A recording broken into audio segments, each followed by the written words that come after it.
Oh, Muhammad, you are the cat. You're the man.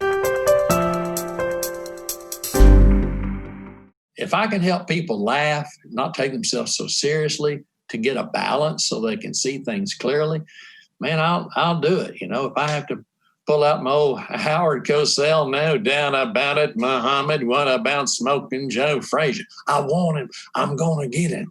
I'm the greatest. I want him. Do you hear me? I'm good. I'm going to dance like a butterfly. I'm going to sting like a bee. I'm going to have victory. My name's Muhammad Ali. I was on the plane with Muhammad Ali, and let's see, it was in 2000. We sat right next to each other. And while I was on the plane with Muhammad, sitting there with him, and he came in and he sat next to me, I went, Muhammad. I mean, I lost it. I went, Muhammad. And he looked at me and said, I'm sitting over here next to me. Well, I helped him get in there, helped him get his seatbelt done because of that Parkinson's kind of stuff that he had and everything. And I said, Muhammad, you're my hero. I've been watching you forever. And I said, I've been imitating you and Howard Cosell all the time. He said, let me hear you do how.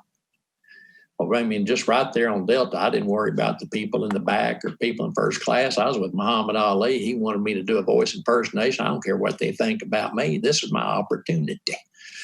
I could sense Billy Graham speaking to me. This is your time, Swami, and you better take it right now because it could be gone forever. So I just went ahead and I said, no doubt about it, Muhammad, and what about you've known the thrill of victory? And I did all that stuff, and I did Muhammad. And when I finished, he leaned over to me and he said, you're good. You're good. And if they say you're good, you don't stop. I kept going. I did Ronald Reagan. Well, yes. No. May I say this, Muhammad? Nancy and I have watched you box all these years. Now you do the shuffle, you know how to do the rope-a-dope, and we just love watching you. Yes. Well, maybe. Yes. And then I went into Bill Clinton. Hey, I feel your pain. You know what I'm saying? Round after round, I mean, I went into Don Knotts, old Barney Fife on Andy Griffith, and said, oh, Muhammad, you are the cat. You're the man. I mean, this body is a lethal weapon, but yours is unbelievable. And I'd go into John Wayne. You've always had it together, Muhammad. You sit tall in the saddle. You know where you've been, know where you're going. Yah-ha-yah, mahaya.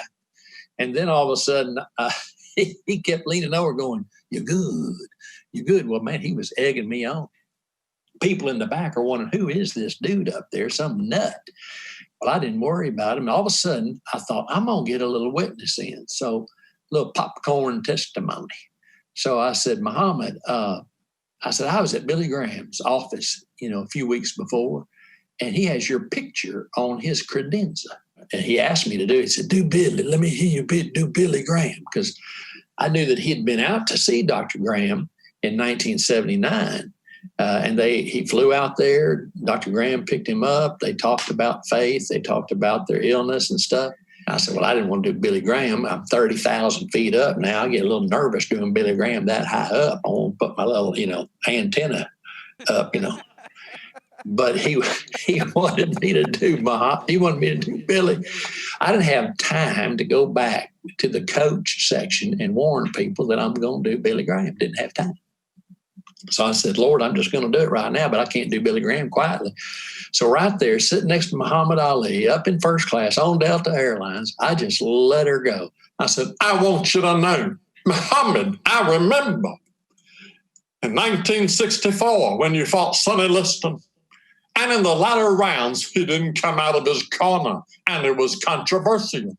But a year later, you fought him again, and this time you defeated him in less than 2 minutes. And the picture of you standing over him will be in my mind a long, long time, maybe forever and ever and ever and ever. And we have literature for you.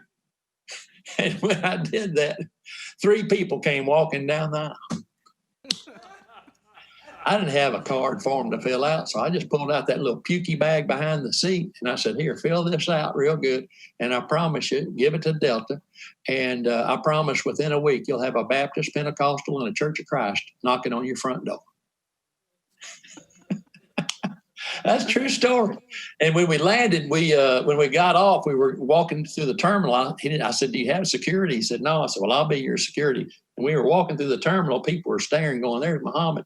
And I did my John Wayne and said, "All right, everyone, you got the Duke and you got the champ out of our way. Yaha, yaha, ya." And we walked through the people and we're shuffling along. He goes, "You're good. You're good."